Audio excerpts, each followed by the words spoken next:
So for me, I've been hunting big bucks for many years, and I've killed a lot of big bucks. And one thing I do with hunting big bucks is I worry about percentages a lot. I worry about every little thing that takes a little bit of your chance away. And for me with saddle hunting, it's kind of the opposite of what people say. I think there's a lot of hype involved in saddle hunting. Saddle hunting's been around for a long time. I remember working on Brad Coonert's prototype, helping him with it in the machine shop. We're talking 25 years ago, maybe longer than that. And nobody was really taking the saddles back then. Really what's made it go forward now is the hype, the advertising, that you can get in any tree, you can shoot 360. And those are kind of the reasons I don't like saddle hunting. I don't think you can get that 360. I don't think they're as good as a tree stand. I think you've got a little bit of advantage in certain areas, but I don't think it beats a tree stand, and that's my take on it. Now the reason I invited these two guys along on this is you saddle hunt. Yep. And you used to and quit. Yes. So I wanted your take on it for that reason. So right now we're standing under the tree that I shot my buck out of it. He was standing right here when I shot him. And that tree is going to be deceiving from this angle. It's actually on about a, what do you think, a 6 or 7 degree angle? Probably, It's a fairly steep angle, which is something we see quite often on the edge of openings. Trees grow out towards the opening and away from the shaded area. Yep. They grow towards the sun. So you see them grow out like this. It's hard to see from this angle, but from the other angle we got the sun blaring right into it. I'm going to set my stand up there like I had it and show how I set up and how I hunt. And then we're going to have you set up your saddle. Yep. And look at how you would hunt out of that tree. And if you look around, there's no other tree we can use. You see the tripod there? We used the tripod in early season when there was leaf cover, and I got busted immediately out of it by a big doe early season, if you watch the videos. But late season when there's no leaf cover, or actually rut, I got right up in there, up high, and used the tree for cover, which is pretty common with my setups.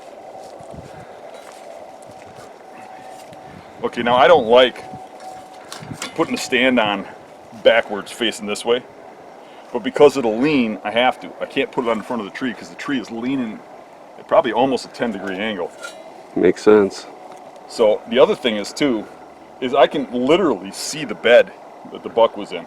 So coming up the back side of this tree real carefully gives me a little more concealment in this case.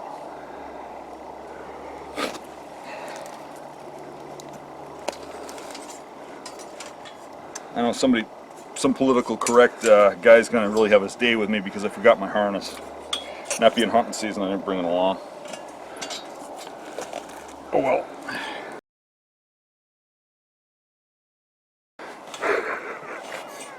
Infolds bounce. They don't smash, they bounce. Alright. So this is how I sat when I killed my buck. Now, I sit on the tree like this as I wait, and I had a hook here. This is private land. My bow hanging here, and I watched. When I saw the buck, I could literally use the tree as cover and get up.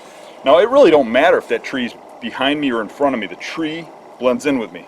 I'm not skylit because this spot, all these trees around here are super small. This is the biggest tree I could get into. It's really the only tree you can get into. So I stand like this, right here. And I get the bow up, and I put the limb and the cam blocking my face. And as soon as I have a shot, I pull back and I shoot, and I have this blockade, right? Blocking me. But my problem is, if the deer turns abruptly and goes over there, I gotta get that bow around over here and shoot over there. I have a real problem, so I'd rather be facing straight forward. This is the tree I shot my buck out of. It's on a 10-degree angle. So now I want you to take the camera down and go where the buck was and film up and see what you see. This is where the buck was when Dan shot him.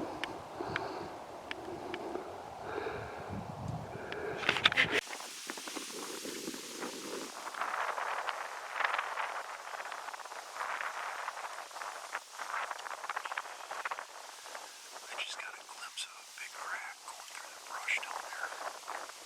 But now I lost track of it. So, it kind of white.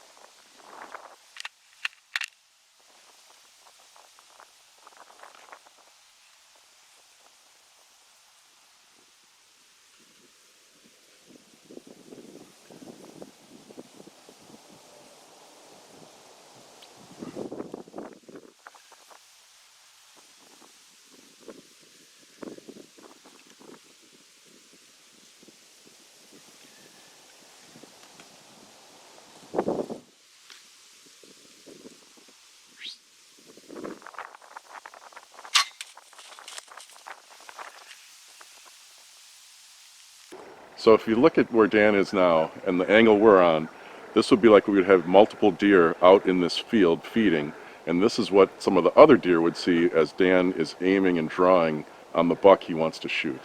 And you'll also notice from where Dan's feet are on his stand platform, it's actually not much bigger than most saddle platforms on the market today. So one thing that's important too is that if I'm hanging out here too, look at how much this tree wiggles around, right? I'm going to have a lot of movement going on, right? Where when I get against this tree and I get in line with the deer so I blend in, that deer, number one, isn't going to see me because of my profile, being in line with the tree. And number two, when I rest against this tree, notice how the tree stops shaking? Mm-hmm. Because I'm not moving around. I think on a saddle you move around a lot. And the tree keeps shaking. I mean, look at if I tried to stand out here. You can see it just keeps shaking, and as I drew the bow, it would shake. Yep. And move around. So becoming locked into the tree is kind of important. Now when I'm aiming forward, what I do is if I have a buck over here coming in, it's kind of the opposite, and this is how I'd prefer to be. I'm sitting like this, I see that buck in the distance starting to come. I'm getting my hand behind my back. I'm leaning a little bit forward. I'm slowly sliding up, and I'm going to turn and get my back blended in straight in with the tree like this, so that from that buck's point of view, I'm as wide as this tree. I can just sit here like this, the limb block in my face, because they always seem to notice your eyes or your face. So I block it, and as soon as I have a shot, I shoot. Whether it's over there or over here, the deer can come down and abruptly turn. I've got nothing in my way. First opportunity for a shot, I shoot. If that deer gets right here, it is really hard to draw on stuff. So letting them get past you is a bad thing. So first opportunity. So now much like a harness, you got to wear that anyways, right? You wear it when you go out into the field then? That's right. And I put it on at the truck. So when I leave, I'm all ready to go and I don't have to mess around with it. I might keep these leg straps looser, but generally that's what I do. Okay. All right. All locked in. That's a unique platform you got there. Yeah. Is that homemade from a lone wolf seat? That it is. This was referred to on both the Beast and Saddle Hunter as the Clem's platform. I don't know Clem's by any other name than Clem's on as his username, but this is a Clem's style platform. Okay, well, cool. And I already took the sticks off because we're using Dan's sticks, so I don't have those attached like I normally would. You might as well use the same sticks. You just put them up the same way. Right. Unless you want to change the configuration for the way you set up. No, for example, if you look at the tree and the way the sticks are set up now, it'll be the exact same. And really, when you notice Dan's stand being on the falling away side of the way the tree was leaning, he had it on the back side.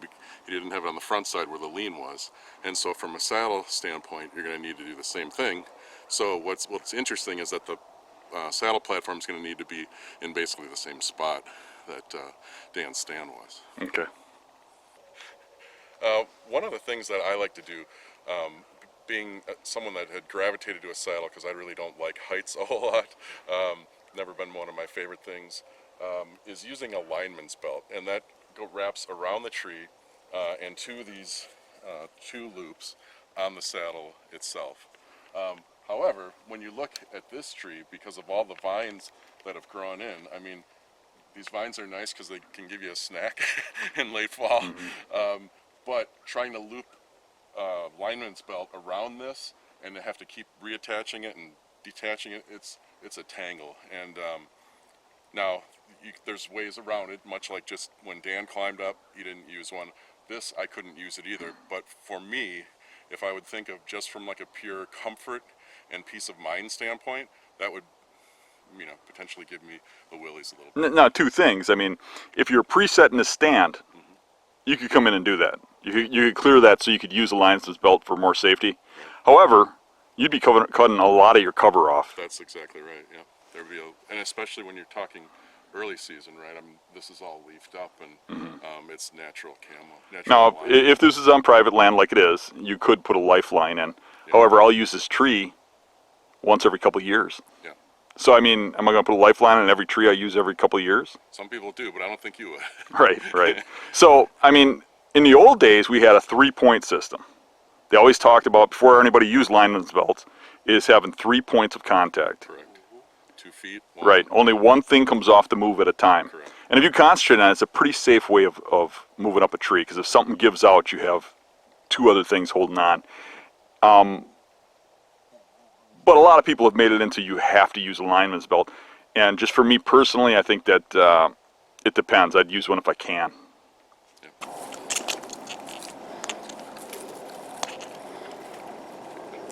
So as you see, this lineman's belt, I was able to finally get it around. I didn't use it climbing up here, but I'm using it here just to stabilize myself and let me have 2 hands free. Yep. Which certainly helps. Definitely. The only negative I guess I could think of is if a deer were to, catch more movement as you're potentially setting up. But other than that, it's pretty good. Definitely worth it. So I'll probably adjust this later, the tether, to go up higher. But for right now, I'll just get it on and around the tree.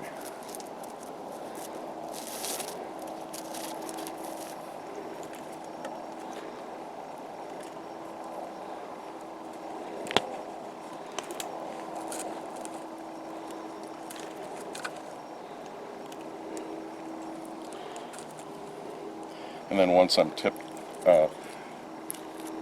locked into the tether here, then I can take off the linesman's belt and I can literally just rest from the tether. So I can do that.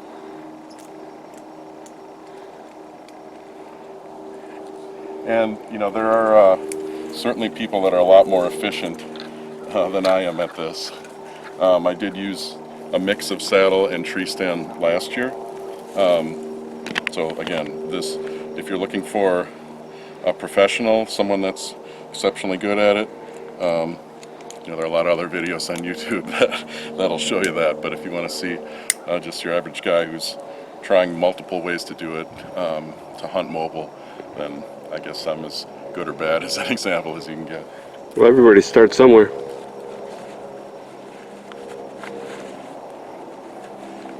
So now that I have that set, I'll reach in, and I believe it's on this side. I have my stand strap. I have a little carabiner on here just from last season. Usually I'll wrap it around this platform just so I can put a coat on it, and that way when I get to the stand I'm not too hot, because I tend to sweat like I don't know what animal sweats a lot. Whatever animal does sweat a lot, that's me. Rick.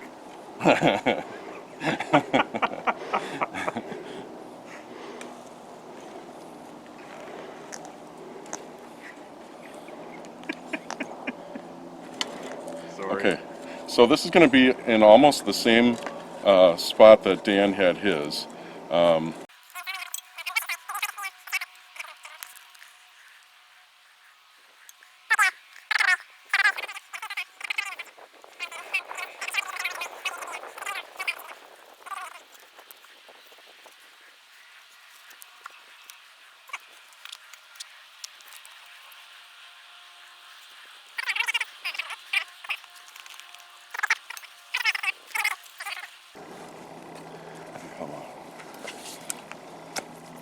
So I'm up on the platform. One thing that I'll have to do is, because there's this branch here, I'm going to have to reset and get the tether up here. So this would be typically the setup that I would have in a tree like this. Now you can, if you notice and you look at my feet, this is again that old lone wolf seat and the original lone wolves. Yep. So it's small. However, when you look at where Dan was standing, because of the lean of the tree, the actual footprint that he was using on his stand wasn't dramatically different than this. So this tree with kind of, I would view it as more moderate lean, I'm set up almost the exact same way that he was.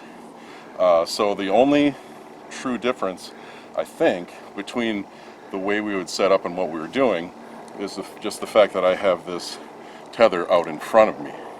And where that can be problematic is, you know, if you're shooting to what they call the strong side, which would be to my left, that's an easy shot this way, right? But where Dan's buck was, if I don't have the bow on this side of the tree, which I probably wouldn't, being the weak side, you would have to lift it over, or to do, you know, what a lot of the saddle guys will do is they'll have a little more slack, and then they'll try to turn and spin around. For some reason, I don't, either that's because of me or the tree. It's not sliding around. I might have the tether a little short too. It looks a little short, yes. Yeah. So Especially for leaning. yeah, I shorten it up and I kind of wrap the rope around just when I'm walking through. So I didn't adjust it. I can, but that is one thing where if you don't have that in front of you, that is a difference. So you kind of have that moment of truth. If you look at where the deer would be coming from, you don't have a whole lot of time to make this big motion. Remember your skylit.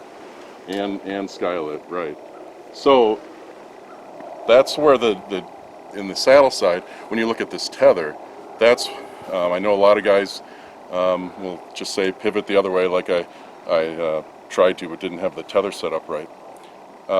There's a lot of movement there. And without this in the way, then I can pick either side of the tree easier. Now, Dan did happen to have the advantage where he didn't have any strap getting in his way, period. Yeah. So it's obviously not ideal, and me not liking heights, I would always want something. But even if it was hanging from your back, you would at least have it more open in front of you to be able to change. Right, and that's what Dan would have So on. show how you'd be if you were shooting that deer. If I was shooting where? That deer. I'll go stand down Sure. where it was. Yep. The buck came out of that bedding area there by the tree line, came through here like this, and walked right through here, and this is where I shot him.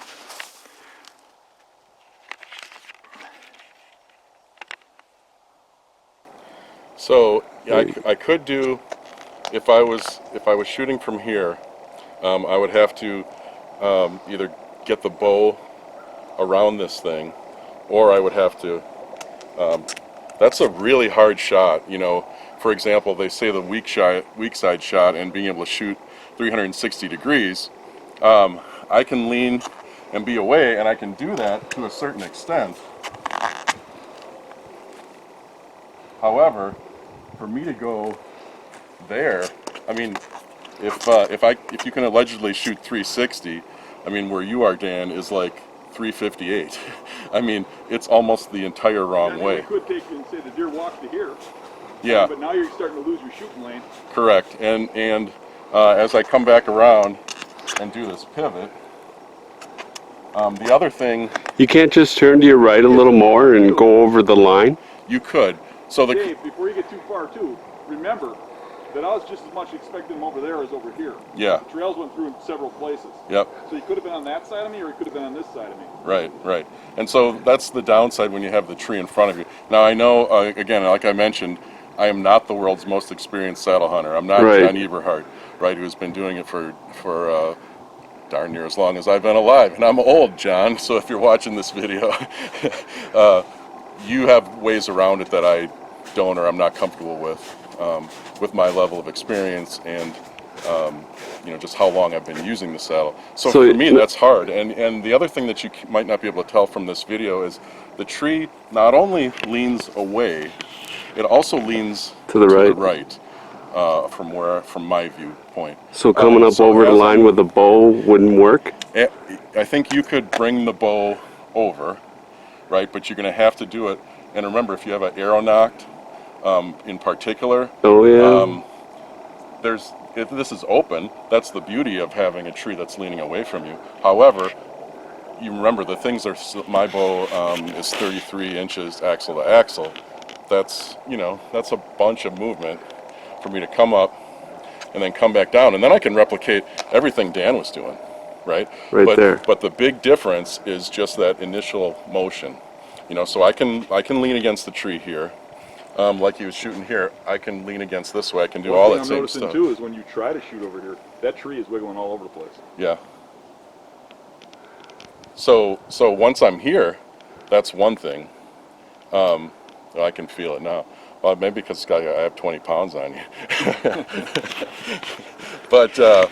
But you're right. So there is that extra movement, and again, this may not be as much of a limitation of the saddle itself. I think some of it is clearly with the tether.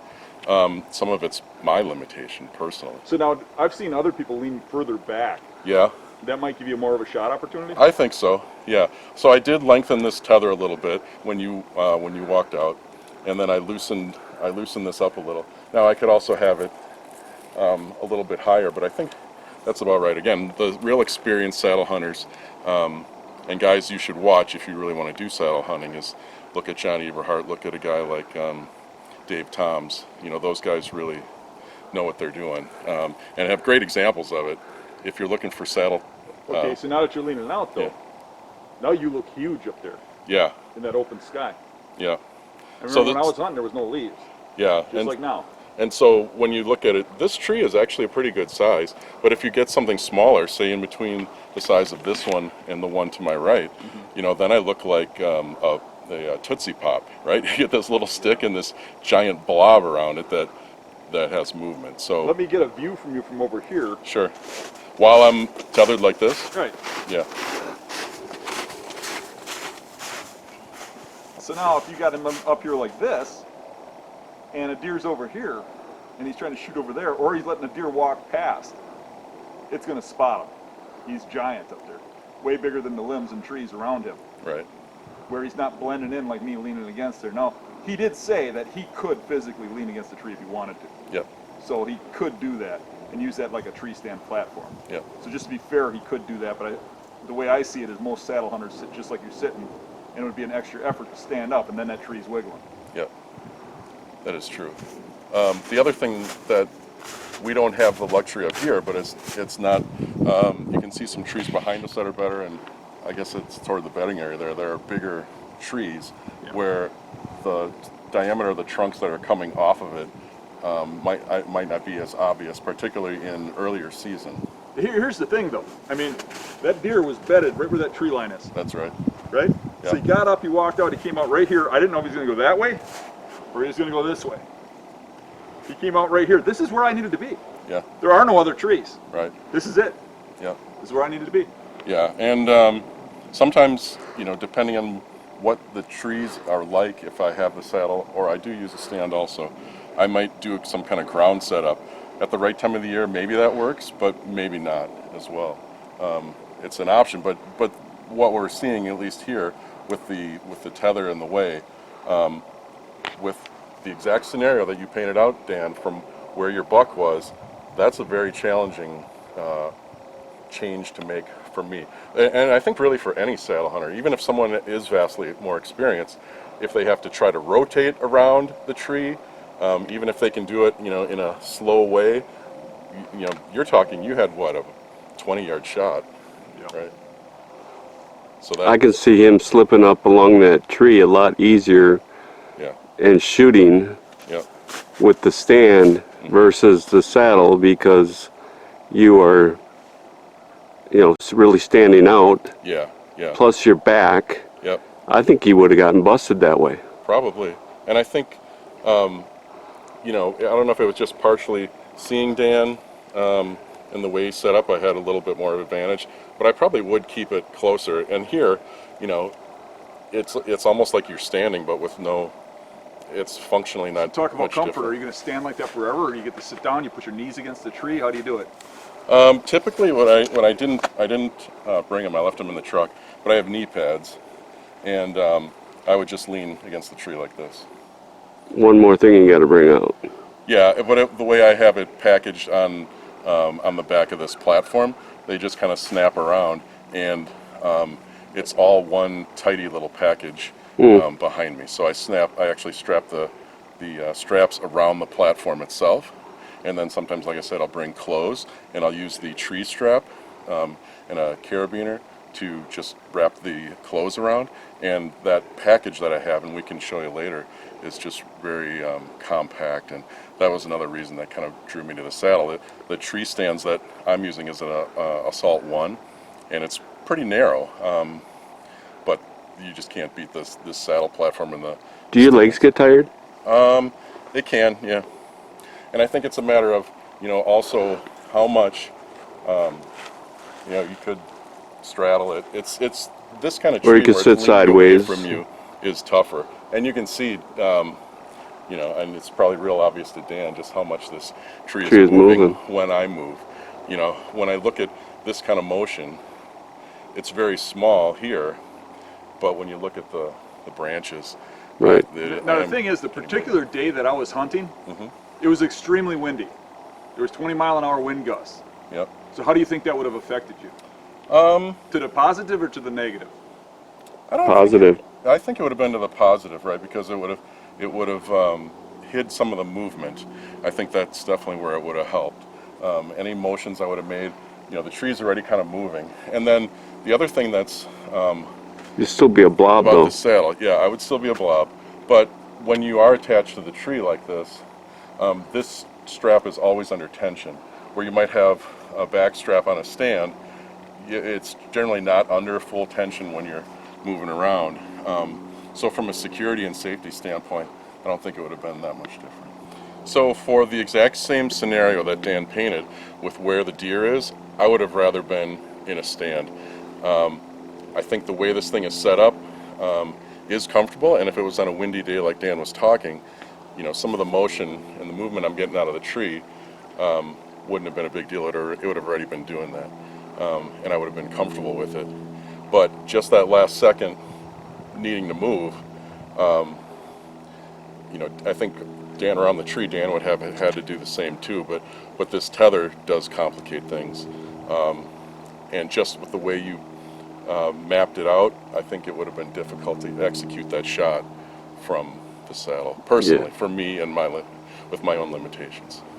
And really, in my circle, everybody that tried it mostly didn't like it and left and went back to stance. You're one of the few that's still doing it.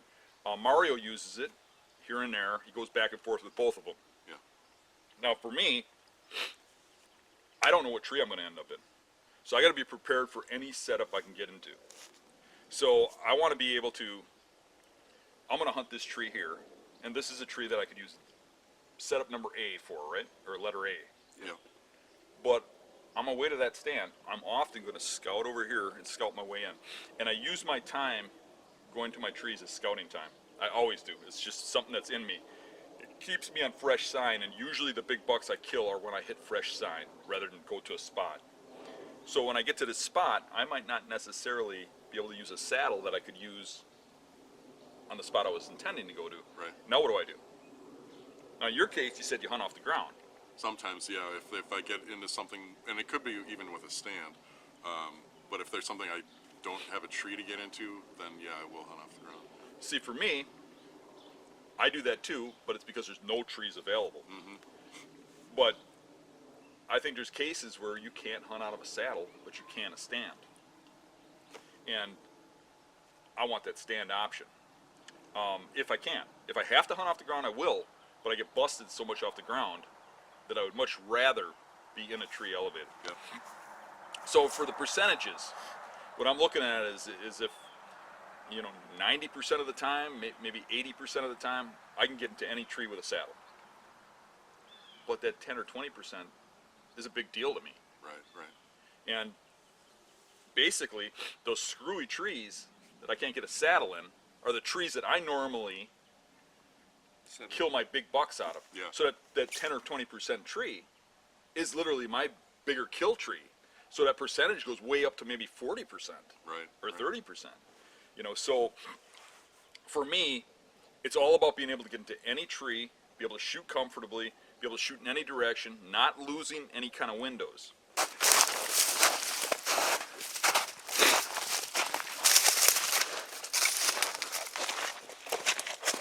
nice high one here. Right there. Oh yeah. The tree I'm looking at is right over there. Yep. So we've hunted this one a few times.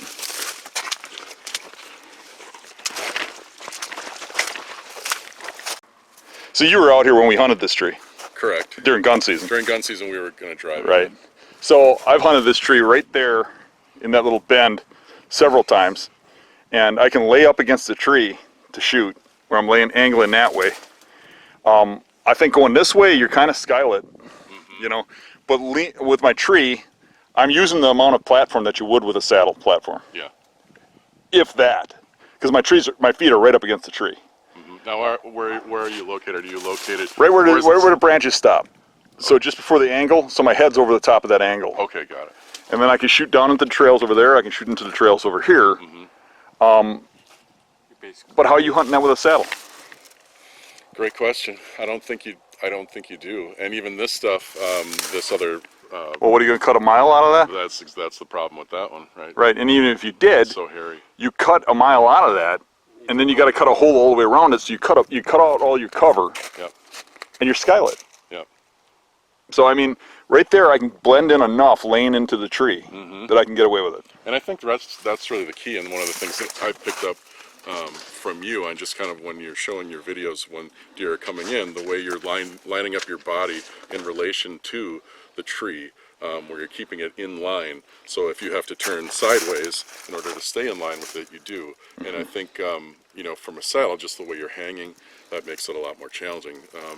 That's why I'm not necessarily married to one or the other, but for these things, I absolutely see what you're saying. So when you're mobile hunting, how do you know what tree you're going to go into? I mean, Right, and that's a big part of it. Is for me, I might intend to hunt this tree, right, and maybe it is a good saddle tree I intend to hunt on it. right, That doesn't mean I make it there. right. And I think what you would potentially do, if I would say I would have the saddle, this would have to be the tree, as you mentioned. I probably wouldn't end up in that tree.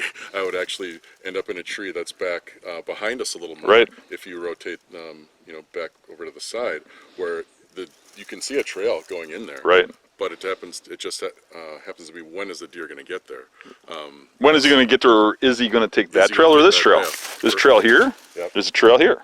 Yep. Which one does he take? And now you get a little further back, and does he take that trail or that trail? Yeah. And they start breaking off and going different directions, and the closer you got to the source, the better. Yeah. And like you said, some of those mature bucks just go right along this edge and stay kind of in the cattails Yeah. and come out of the bedding over there by them cedars Yeah.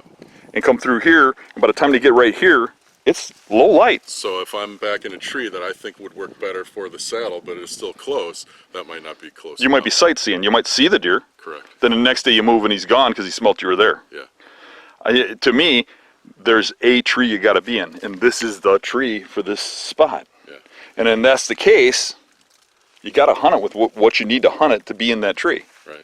And if you were on the ground, where we're standing right now, the water is 3 feet deep. Oh yeah. No, I remember going into it above my knees. So. Yeah. Right, and it doesn't. You don't perceive that by looking at what we're standing on this ice here. No. Right. But this is deep. Everywhere you see ice or snow is open water in season. Right. I can remember shooting a deer out of this tree, and we were gun hunting, and calling one of the guys over, and the deer was laying right here, and he couldn't see it until he was as close as me to you. Yeah. He's like, "There's no deer here." I'm like, "Take another step." You know, he's moving the cattails, then he can see it. And right now, you can't see that. Right. But that's the tree you got to be in. I want to see you do it with a saddle. Yeah. You're not going to do it. Yeah. If you would, I mean, what would happen if you're sitting on a saddle there and you lean back? You could swing around a tree. I mean, you end up hanging. It might be kind of fun. Right, But you right. wouldn't get a deer. Right. And the thing is, I mean, this might only be 15 or 20% of the trees I hunt. Yeah. But if you knock off 20% of the trees that I hunt out of, you're knocking off a lot of the deer I kill, including last year's deer. And most of the big bucks I shoot are to the extreme spots, which makes this more like 50% of the spots. Yeah. So 50% of them I can't even get a saddle into. I agree with that. Now, Rick, why don't you tell me why you left saddles and went back to stands? For me, it was I couldn't get comfortable in it. Number one, I couldn't get in as many trees as like what you're talking about, and I found I was just carrying too much stuff. I couldn't. It's just so much stuff. And with the stand, sticks, small pack, I'm ready to go. Okay. Yeah. What kind of stuff do you got to carry with you? Well, I got a camera arm, something to tow up your stuff from the ground. I know a lot of the saddle guys have something around the tree, and they're always hanging something off of those. I mean, how much stuff are you going to hang on the tree? I mean, to me, I just get up there, put my stand up, put my camera arm up, and I'm ready to go. Okay. So why do you choose a saddle? For a couple of reasons. One, with the way I have the platform and the stick set up, it's very compact behind my back. When I'm going through, it's very narrow. It's probably narrower than I am wide, and then it doesn't stick very far off of my back depth-wise. So when I get through brush, I can get through brush very easily. The other reason, I'm not super fond of heights. So when I go up, have the stick set, and then I set that saddle platform, everything's on the same side of the tree. So, you know, I'm not feeling off balance and that kind of thing. So that's kind of how it began. And I find it, at least with the saddle that I have, I had a little bit of different experience than Rick, where the one that I have fits well, and it is actually pretty comfortable. I would say though, when we went out in the to a few of the different spots you showed earlier today, it was very obvious that certain trees just, you know, wouldn't work well. Right. And I think that's until a lot of the saddle hunting, whether it's the videos, the people you see hunting successfully out of them, like the guys on the Hunting Public, for example, they're not doing it in those really sketchy fat chick trees, Right. you know, that you're talking about. And to be honest, I really think that there's a lot of people that would not put a tree stand in the trees you put tree stands in. But that's part of my success. That's absolutely right, and that's some, you know, so Because- that's a good learning, I think, for people. But So that tree, now look at it from this view. This is the view that the deer are going to see. right, So you can see where I've hunted in the past. You see a couple like branches broken off. But when I get up there, I'm skylit. So I have to put my back up against that tree, get, you know, in sideways right, so that I blend in. I mean, if you're hanging off the side with a harness, you're going to get seen. you're just going to stand out like a sore thumb for Right, sure. right, exactly. There is nothing around it. And this is the typical tree that I'm in out here. I don't know how somebody could hunt out of a saddle and hunt the way I'm hunting. I just can't do it. Yeah, I think where there's more timber, more trees that are of similar size, I think that's a different story. But I agree. There's certain This terrains is- this would be easier in. yeah, but this tree is what, twice as tall as everything around it. Yep. And that's the only tree I can get into where I can cover this area. Yeah, And that's typically the case. Is what I have is on these edge spots. There's one or two trees in the spot. right. I just think that's something that over time you'd probably understand more, and I think you understand sort of the limitations that you do or do not have with some of those trees. And I think a guy like yourself probably didn't realize those limitations at first. Because now you're seeing the tree when I take you out there, and you're Correct. thinking, well, yeah, this is where I'd have to set up, and Yeah. how would I do it? And Yeah, absolutely. That's very true. So when you see guys they might be on the edge of a marsh in some timber, but the timber's taller. You know, you have trees that are, you know, maybe about, 12, 16 inches in diameter, and there's a lot of other trees of similar size around it, and when you're high enough, you really can't see much. But these other trees that you're talking about that you showed are very isolated. You're skylit, and I just think you sort of have to be the tree instead of hanging off the tree like you would with a saddle. And then one spot we looked at with a very angled willow tree that was in the cattail water, Yeah, you said, well, I would hunt, 75 yards that way down the trail. yeah, Well, okay, there's 3 trails that come out of this tree. yeah, Now you just cut your percentages down by 1/3. correct. So maybe not quite that bad because you're guessing on the trail that has the most use. But still, now the deer's got to get that much further too, past the tree I was in. Yep. And a lot of the deer I'm shooting in those spots are right at the edge of darkness. And then you get into the timber and it gets dark earlier. True. I mean, there's a lot of things that go with this. Yeah. And the trouble with it is everybody putting out videos, they seem a little biased because they want to push the saddle stuff. Where really, I'm just looking at it as what's going to kill best for me. Yeah, it's so dependent on your own situation in the terrain. You know, you hate to have that universal answer of it depends, Right. but right. but it really does. And so you know that in your marsh, in the marshes you hunt, that's predominantly what you're going to face, and where you have the best success, and you learn from that. Yeah, and that's a good point. I think if you get into hill country and you're hunting solid big timber, Yep. Saddle's you great. might be able to get away with a saddle even more. Correct. But in the same light, I mean, there's always edge. There's edges to openings. And you get to stick trees and stuff. And now, one advantage I have is I don't think cover matters if you're in front of it or behind it. Cover's cover. And if you get in and you blend in with the tree, you're fine. Mm-hmm. But if you get in the back of the tree, a saddle guy has to cut all those branches all the way around the tree. In some places, that's not even legal. Yeah. And you have to open this up. Now, deer are going to notice that cutout in their bedroom. Yeah. I mean, it's like if you went home and your kitchen table's moved, they're going to see that. Yeah. Not only that, but now you don't have cover, and you're leaning around a tree. Mm-hmm. I mean, I see that as an issue. And like when we looked at the cedar trees. Okay, the deer here bed right where those little trees are, and they come right through here and into here and feed off that way. As you can see, big rubs in here and stuff all over the place. They come right through this area. So you look at these trees, there ain't much to hunt out of here. This is my typical scenario. So if you look right here, there's a little hole cut in that cedar tree, 20 feet up. How do you hunt that with a saddle?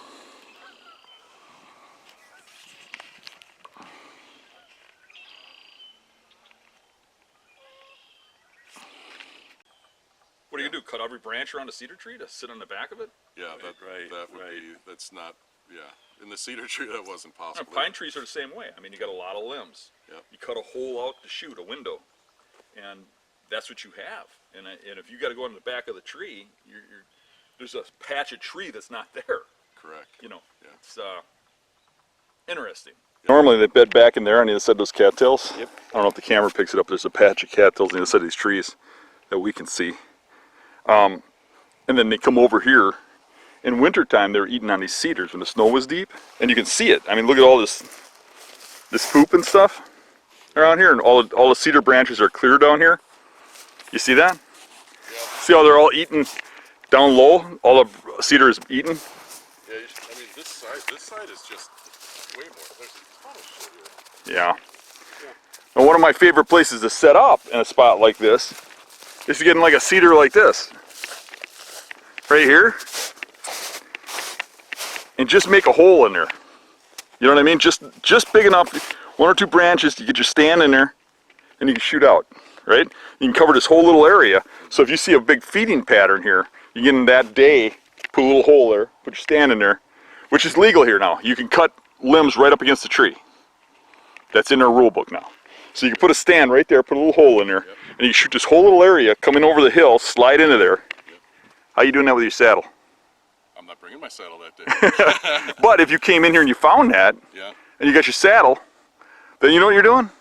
You're hunting some off tree like the one way over there, trying to make it work, and you're not in the tree you belong in, that you need to be in. Or in reality, I often will wear a leafy suit, and the color of it would blend in well with this. I wouldn't even set up. Okay, so you'd be on the ground. Be on the ground. But I think I would have an advantage being in the tree. I agree. So what I'm saying is my stand, I could get into any tree, Yep. make it work. Yep. Where people are saying the saddle's the one you can get in any tree, but you're forced to hunt off the ground on occasion. And I'm not saying the ground is a bad thing. Right. I do end up on the ground myself in occasions where I can't get any stand in the tree. Mm-hmm. But I'm saying in this case, Yeah, with the branches. there ain't no deer ever seeing you out of a hole in that tree. No, with the way the branches are, there's no way that you would be able to set up in a saddle in that. That's kind of the reason we went away from climbers, is because you needed that perfect tree. Mm-hmm. You know, and now again, you're starting to search for trees to use your product from instead of searching for the tree to hunt the deer out of. Yeah, I think a saddle, it doesn't have quite the limitations of you have to have a super straight, perfect tree. Right. But at least in my experience, and some folks that have a lot more saddle experience might find it different, but I definitely think what you said is a true statement. You know, I don't want anybody to think I'm against saddles or that I'm just trying to sell tree stands here. Heck, we're making saddle platforms. We're working on it right now. Mm-hmm. And we're making them because there's a demand for them. You guys can use them. Mario can use them. It's I'm it's not not gonna for use me. I mean, I can use a saddle in certain situations, and I really like them for filming. Yeah. You get behind somebody, you can swing around a tree and film over their shoulder. Yep. It's really good for filming. Not so great for hunting in the way I hunt and where I hunt. It's not that great for me.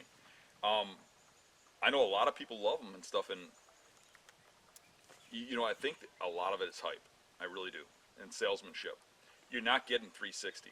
I mean, you showed me you couldn't shoot 360. No, it was the way that particular tree was leaning that made it difficult to swing around, and the way I had the tether set up and stuff wasn't ideal. Preferably, I'd be able to test that stuff out Right. before we did it to make sure that it works right. I think that's why they're making bigger platforms too.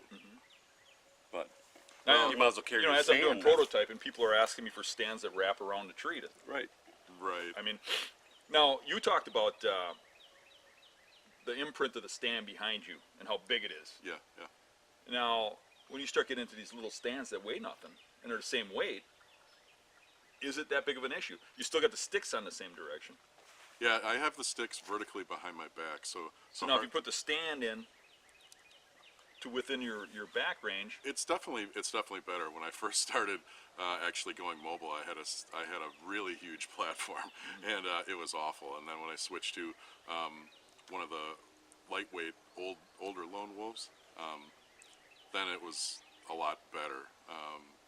But even so, that saddle platform, when I have the B sticks vertically behind me, it's like I almost never get caught up on anything.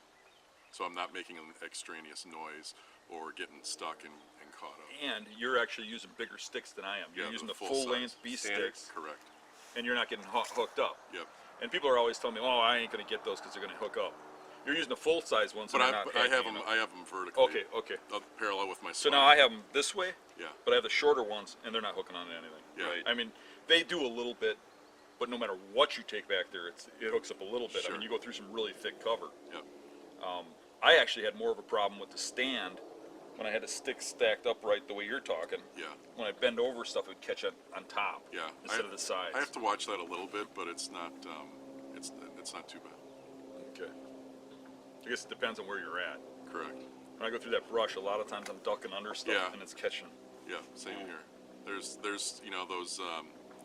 those vines that occasionally they down. hang low, and you think you're underneath it, and then you're not, and then it grabs and it won't release because it's connected to everything around it. I mean, there's a lot of spots I go where there's certain areas I got to get down on my hands and knees and crawl through. Oh yeah. Right. You know, and that's when you start having problems with the stuff on top stacked up high. Right. Right. You know, especially if it's upright and right up by your head, Mm-hmm. because you can only bend so far before it gets uncomfortable. So let's just get you to elaborate a little more. What were your pros and cons about the saddle? Why you went one way versus the other? The pros for the saddle was how light it was. It was definitely light. That's about the only pro in my opinion. The reason I went back to the stand is because with the stand you got, it's light, and I can still carry it on my back. And like you said, with the sticks sideways, I can carry them down low, and I can get through brush just fine. And for me, it was just easier setting up Okay. because there wasn't so much little stuff I had to take along with me. See, that's something I'm hearing from a lot of people, is that the setup is easier with a saddle. I'm not seeing that. It's still a little lighter. I mean, you can handle it a little better. I think that's the distinction. But for I know me. when I used like an Alpha, yeah, it was hard to hang it because you're holding all that weight with one hand. Yes. Yeah. But when you got to talk lightweight stands, I think the comparison is nil. I think that could be different, and that's where I think it's easier to actually hang. Whether it's a platform being in front of you is easier to hang, and it's smaller physically. There's no doubt that part of setting up the stand is faster and easier. Is the whole thing, depending on if you're using a lineman's belt, whether you do that or not with a regular stand is. Well, for me, a wash. setting it up in front of me, right here, Yeah. is a difficult task, because then I got to get into it, over the stand, into it. Where There's sitting something- around the backside, I could just step off of a stick around a tree, Yeah. and I could just put it on that button. And Yeah, a lot of times I'll just offset it a little bit by maybe, I don't know, 15 degrees, Right, 20 degrees, right. where you're stepping sideways into it instead of trying to crawl over it. You can- But regardless, you're still setting something up on the same side of the tree. So for me, at least, not enjoying reaching around a tree, not being super fond of heights, that's where it is nice. And I think just that last step is a little bit easier. So let's talk about how much you move when you're sitting in a saddle versus when you're sitting in a stand.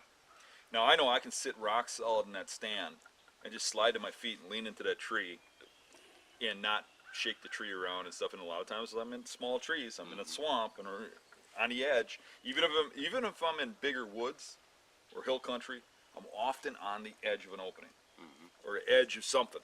Yep. Thick cover, where the trees are smaller, more stem density.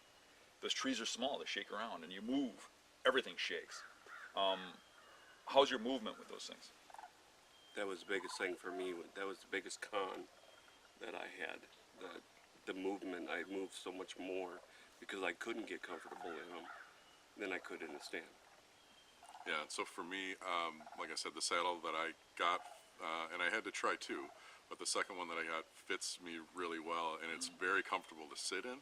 And so you can either stand kind of leaning away from the tree, or you can just sit more vertically, like you're in a hammock almost. Right. Yeah. And so I think from a comfort standpoint, that's good. Now, maybe just because of the way you're tethered in, and it does make movement easier in a sense. It's possible I move around more than I should or shouldn't. I think when you kind of might have the tree against your back like you would on most stand setups, unlike the one that you got your buck in 2020, I probably stayed a little more still in a stand than I would in a saddle, kind of by necessity too, especially if you need to move for a shot. I know that there's people that can move and do that successfully, but in some of those real isolated trees like you're talking about where you're skylit, I don't know how that works. When I watched you set up in the tree I shot the buck out of in 2020, Yep. I noticed that you were doing a lot more setup than I was. Yep. It was taking you a lot more. You had a lot more I'm stuff slow. to get ready. I'm admittedly slow too. Another thing was, and I saw this on a couple different YouTube shows with guys hunting, using saddles, where they get a shot opportunity, and there's a limb in their way.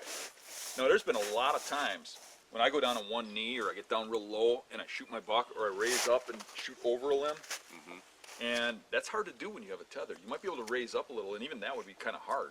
Yeah, But the tether is kind of controlling that vertical correct. height. Yeah, and you'd have to adjust. There's some devices that you can do real quick adjustment one-handed, but if you have your hand on your bow at that moment, Yeah, and if you really hang your can't bow up and the execute. buck's right there, Yeah. I mean, you saw how fast that buck came through when I shot it in 2020. Right, right. There wasn't much time for adjustment. No, Right. no. And I think because the tether is always taught and needs to be taught the way you're set up, I mean, that particular scenario makes it really challenging. Whereas even if I was in a tree stand using a rock climbing harness, or even my saddle like I do, I don't have it, strung as tight as I need to when I'm in a saddle, because in the saddle you're actually hanging from it, as opposed to the tree stand where you're actually on a platform. Sure. So there, I actually could move, even though I'm using a rock climbing harness and kind of tucking the tether underneath my armpit. I can do a lot more when I'm in this kind of window than I think I could in that particular tree that you shot out of, because it was literally moving that bow across that tether was going to be impossible. Right, and that's it.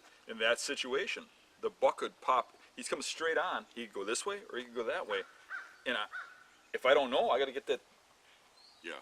And that's a lot of movement when Yeah. you're in a wide open tree with no back cover. Right. So that in that particular scenario, it was exactly the same. You were standing on a saddle platform-sized piece of your stand.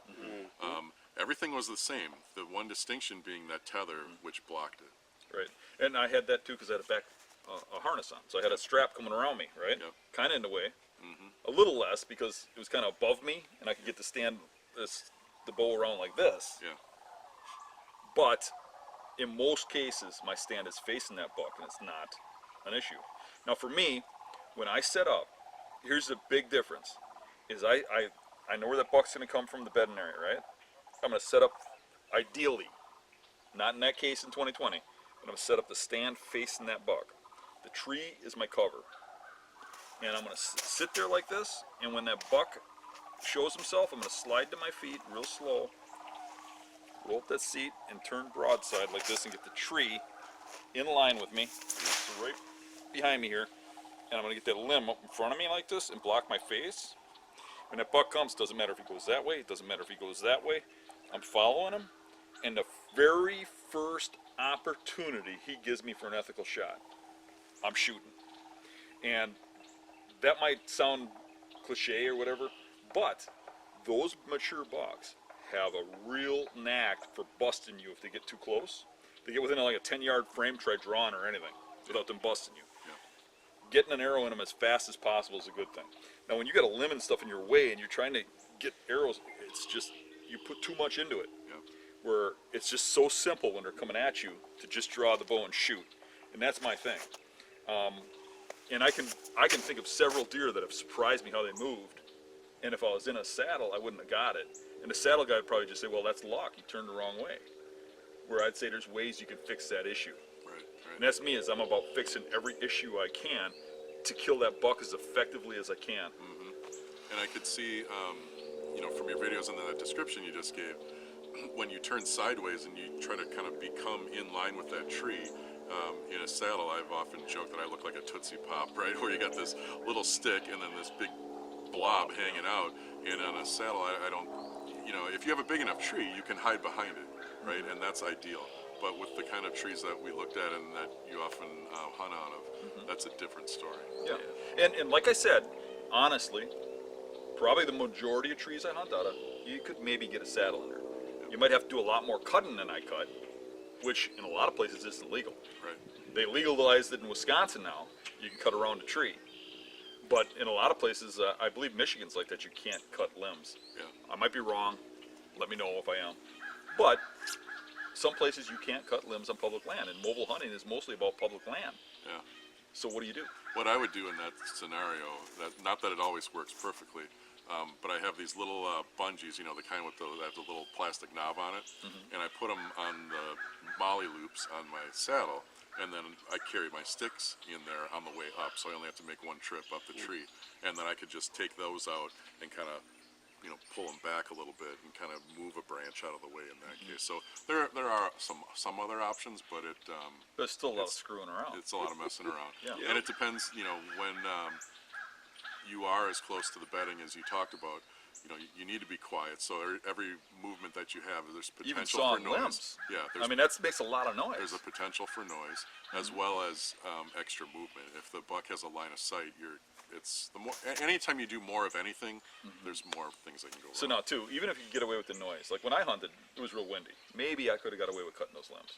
But you cut the limbs around a tree, and you're going to shoot to the sides. Yep.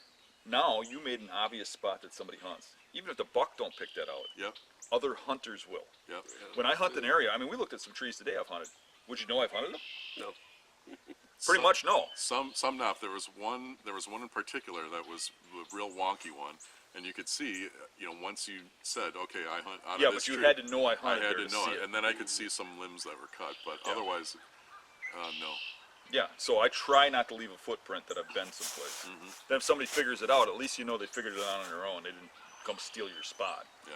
So another thing is often, not just one deer comes out, several deer come out. And non-shooters come by. So it's fine when you got a tree in front of you for cover when they come out.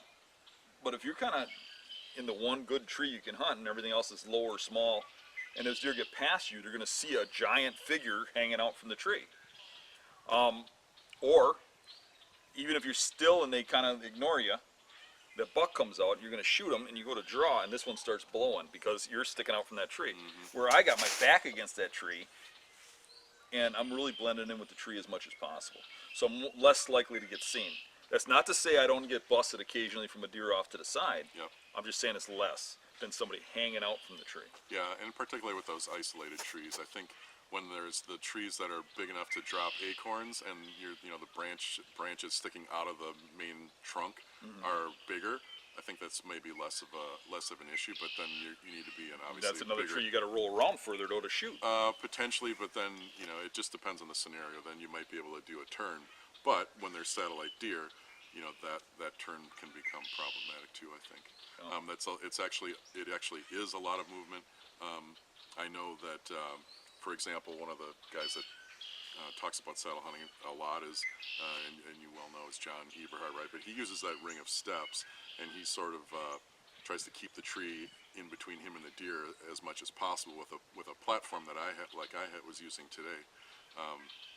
That is much more. You can't do it. But even so, if you're moving around a tree, Yeah, and you got satellite deer, you have then problems. That's correct. That's correct. And often there's more than one deer when the target comes out. Yep. So can you really shoot 360? I think you can. Now, whether you can get away with the movement is another thing. And again, it is somewhat tree dependent. The tree that we set up earlier and we took some of the video from, the tree was actually leaning away from me when I was in the platform. And normally when you would shoot 360, you can do two things. You can turn around and shoot to your weak side. But even like where you happen to shoot your buck, which was to your right, so on a clock it was maybe at like 2 o'clock. Yep. In a tree that's more straight, I could go rotate around this way a little bit. Yep, And the tree in potentially the get lean that shot. would have had. But now with the lean that it had, that kind of takes that opportunity away, right? You can't necessarily go around the side toward the front side of it to potentially get a shot off. Whereas you might be able to do that on a straighter tree, but in that particular tree, it takes that away a little bit. And for me, it was a very simple shot. Yeah, and for me in that instance, maybe leaning back and waiting and hoping he's going to come in a different window. I think you probably shot him in a window that would have been sooner than I would have been able to. And there wasn't much of a window past that. And if you remember, that deer was walking real fast, and I Yeah. tried to stop it, Yep. and I shot it walking. Yeah. I don't know if I could have did that if I was kind of trying to screw around. Yeah, yeah. So It was a tough spot. in that case, I would say you couldn't shoot 360, With not the- effectively. Not with the way that tree was, for sure. Right. So that is not always the case. Maybe in some trees it is, some trees it isn't. Yep. But it's not always the case that 360 that people talk about. Now I think, well, I guess with that tree, the way that you were on you're on the back side of the tree, so even if you were to come around your other side, you would have had a shot. So Yeah, I had a shot any which way. Yeah. I did have the issue because I was on the back side of the tree of getting the bow around, Yeah, where normally I don't have that issue at all, yeah, unless I'm shooting a deer directly behind me, which is something I wanted to ask you. yeah. Can you shoot a deer directly behind you? Yeah, absolutely, and that's probably one of the easier ones, because you still have your bow on your strong side, and then you're just doing a slow rotate, and you're letting the tether hang. You're letting yourself hang from the tether on the tree, and that shooting 180 degrees behind you is actually a real nice shot. Okay. Or some guys will just lean up, go up to the tree and turn around and shoot like a regular stand. Yeah, Okay. so those shots worked really well, I think. Now, the other one for me is when a deer is going right underneath you. Now, I can shoot it because I can bend at the waist and still follow the sights and aim and shoot. Yep. And I shoot deer straight down a lot. So how are you doing that? I think similar in that you're letting the tether hold you, so you can actually do a little bit more, having your feet on the platform, and it makes that pivot, that hip pivot, I think easier. So you can do it? Yeah. Okay. You can, yeah. All right, so that's covered just about everything I want to talk about. Do you guys got anything else? No, I think it was just kind of enlightening, knowing that there are trees where saddles are limited, and we saw examples of kill trees of yours in the past that, certainly make it not necessarily a one-size-fits-all solution. You were on the workshop. Correct. Both of you were on the last one. Yeah. And on the last one, we went and looked at a tree that I've had a lot of success out of. It's wonky. And that was the best, that was the primary bedding area, and it was absolutely the only tree you could hunt out of. Matter of fact, the only tree. Yeah, It was the a only willow tree that is in water. The water's like knee-high deep, but it's right adjacent to a bedding area, and all the deer come past that tree and then spread out. Yeah. Only tree you can hunt on. This tree here gets rubbed every year. Look how high that is. Look at that, and this too. Look how high that is. If I rubbed it at the same time, it's even stripping up into here. So this is all underwater and too thick to hunt. That tree right there is the tree that I hunt out of right here, and I've killed a lot of deer out of that tree. Right here we got to go through water that is over my knee to get there.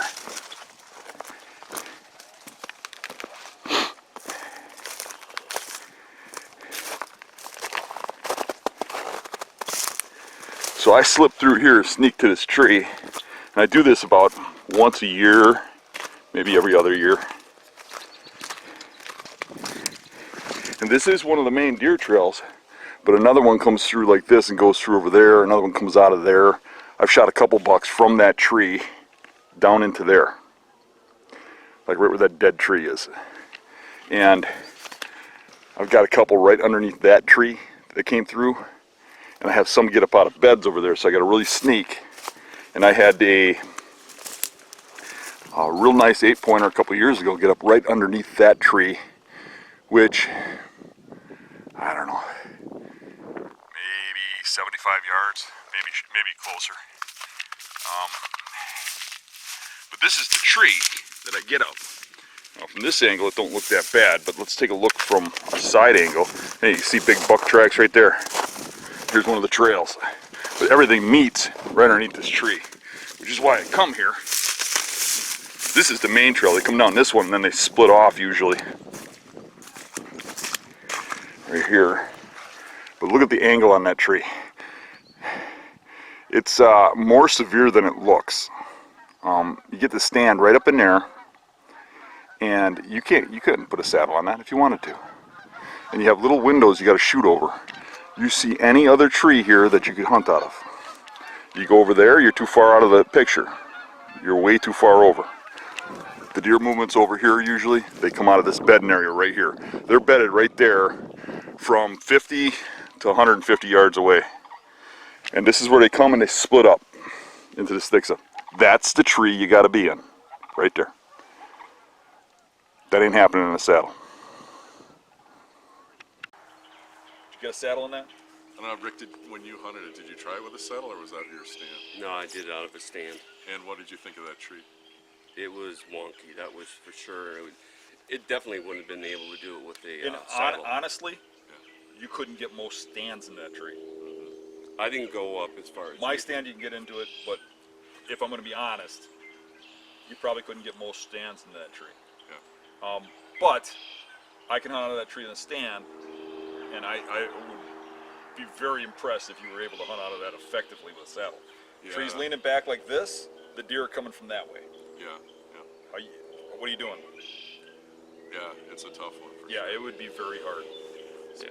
You know, especially being right-handed, and you'd be skylit. Yep. Where I lay into that tree, lay back in it, and I've shot several deer out of that tree. And Yeah, the lean was definitely more severe than the one we shot earlier today. Oh yeah. It's probably, I mean, it's close to probably 45 degrees. 45 at least. yeah, it's bad. Yeah, that tree has a severe angle. Yeah. But that's the tree you have to be in. Yeah. And that's a lot of times that's the case. These bucks don't live in mature forests. They live in the nasty crap where the nasty trees grow. Right. I mean, in that particular spot from the workshop, and the guys that were there will know, it was literally, you say it was 75 yards. To me, it looked like 60. It looked closer than that. And it was just on this narrow little peninsula. Yep. And water all around. There was no other option. I think most guys choose saddles because they don't hunt like I do. They might be hunting back in the woods. They're probably not killing the amount of deer I'm killing. They're probably not getting onto the mature bucks I'm getting onto. I hunt extremely pressured properties. So in order for me to get 3 or 4 opportunities a year, I have to get into these spots. I start getting back there, I might get 1 opportunity a year. And making that 1 opportunity count is hard. There's a reason I'm killing mature bucks year after year after year. And it's because I'm willing to come into these spots and get close and get on top of these bucks where they move in daylight. And I ain't doing that in a saddle. It just ain't happening. There's just no way. And if you're saying that, the bucks that you shot, when they're coming up just at the very edge of darkness, there's no way that they would get, the extra 20. Even if you went into that woods was so thick, It was you'd have very to cut half the forest down to make a shooting lane. Yeah, You have to be at that tree. It's pretty much the only tree you can hunt right there. yeah, And they may not come in there in light time. Yeah. correct.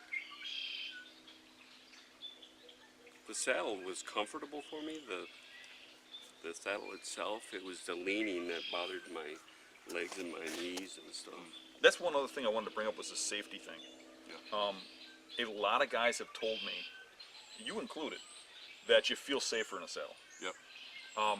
Which is interesting to me because actually, from like a tree stand company perspective, we have to pay more insurance for a saddle type stand because saddles are more dangerous. And the reason being that you have one thing holding you up. Yeah. When you hunt out of a stand, you have a harness on You're standing. and you're standing on a platform. Yep. When you're in a saddle, if that saddle gives away, if that strap gives away, if your tether or whatever gives away, Right. that's it. You're going down and you're leaning. Yeah. So it actually isn't safer. It just makes you feel like it because you're kind of solid with the tree. Right. So you don't feel as shaky. Yeah. But if you fell with a harness on, you wouldn't fall. You Yeah. just fall beside the tree. It's always the tether is always under tension, and so it's literally holding you up, and so it gives you that feeling of connection. Whereas from on a stand, even when you have one of the harnesses that has the connection in the back, you can move around and it doesn't feel like you're getting held up by anything, right? Right. More securely, so you still have that kind of falling feeling Right. if you get off balance a little bit, whereas you don't have that with the tether. So I think that's why a saddle can feel more secure. That's like a lot of guys that used climbers had to have a rail because they felt safer. Yeah. I don't know if that rail actually makes you safer. Maybe. No, But, I don't think that rail makes you safer either. It kept me from drawing on a buck once. Right. when I was sitting down, I ran into the rail. But yeah, I think the hang-ons are way better in that regard. Yeah. Well, there you have it. I'm not biased one way or another, but it's not for me. I mean, Dave likes it. More power to him, and more power to anybody that wants to use it. But I wanted to give my opinion because I'm asked a lot. A lot of people go, Dan, why don't you use a saddle? It's the greatest thing. It's all the hype. Why don't you use it? Because it doesn't fit my style of hunting. It doesn't fit where I go and how I hunt and the trees I hunt out of. It just don't work for me. Yeah. And I want to continue to kill the bucks I'm killing, and I don't want to limit myself. And I feel like I'm limiting myself when I hunt out of it. That might not be the case for you, and I'm trying not to be biased here. Where you hunt, and the types of trees you hunt out of, and how you choose to hunt, it might work great for you. It don't work great for me and the style of hunting I do. And it's something you're going to have to choose for yourself. If you know somebody who has a saddle and you're thinking about it, try theirs first. And think about the obstacles you'll run into instead of just listening to one side that just tells you all the great stuff. So I'm trying to kind of giving you some of the negatives so you got something to think about. Not trying to deter you. Buy whatever you want. And keep them both in the truck like I do. And if you don't like one, just sell it like I did. Yeah, and that's the thing. If you really want to try it, the market seems to stay up there for them. I mean, you don't lose much by buying it, trying it, and not liking it and selling it. Right. So if you're like, oh, Dan talked me out of it, you don't have to be talked out of it. If you want to try it, go buy it, try it. You can always sell it. I sold mine in 1 hour. Yeah, I mean they go fast, and they get almost the money that they're worth. Right. I think real lightweight, small stands that you can get in any tree are perfect. But that's me. Yep. Thanks. See ya. Bye. Adios.